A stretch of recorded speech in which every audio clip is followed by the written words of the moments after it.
Lord Willie Haughey, the high-profile businessman who helped save Celtic from going bust in the early 1990s, has flatly denied claims he was involved in an approach to invest in Rangers.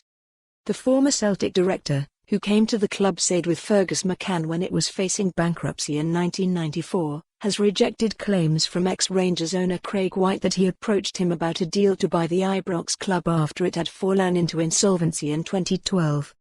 Lord Haughey, the Labour peer whose Glasgow-based City Facilities Management Holdings employs more than 12,000 people, told the Herald yesterday he had to check to see whether it was Valentine's Day or April Fool's Day when he heard the claim. He said, "I've got no idea what the claim is based on. I've never had a conversation with Craig Whyte in any way about buying one share in Rangers, or with anyone else about buying one share in Rangers. I think it is just Craig Whyte being Craig Whyte." Lord Haughey said his lawyers have been in touch with the book's publisher, Burling, to make clear his position. He added, "The bottom line is I have never had a conversation with Craig Whyte about me or anybody else purchasing Rangers." Asked to comment on the potential roots of Mr. Whyte's claim, Lord Haughey replied, "I've not got a clue. Put it this way, there's three people in the story, me, him and Walter Smith, and I'm sure if you speak to Walter, Walter will tell you there's not a bit of truth in that." In his explosive new book, Into the Bear Pit, Mr. Whyte details events that followed the club's collapse into administration in February 2012, under his ownership, and then liquidation.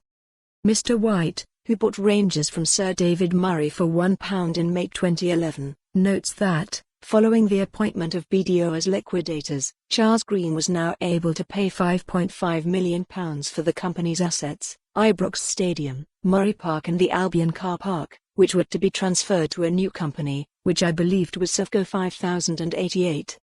Mr. Whyte goes on to state, Duff and Phelps, administrator, had announced that I stood to gain nothing from the liquidation as they had not considered me as a viable creditor. However, in the wider business community it was general knowledge that I was still involved. The businessman Willie Haughey called me, saying he was representing Walter Smith. "We want to take your deal out," he said. Mr. Whyte goes on to claim he was prepared to sell for £20 million. "They wanted to buy it for £5 million, Mr. Whyte states. "I thought it was a cheeky offer." However, speaking to the Herald, Lord Haughey said he didn't give a second thought to the fortunes of Rangers at that time. "I wasn't thinking about it at all." He added it has to be cleared up that I didn't have any conversations with Craig Whyte about Rangers, about the ownership of Rangers.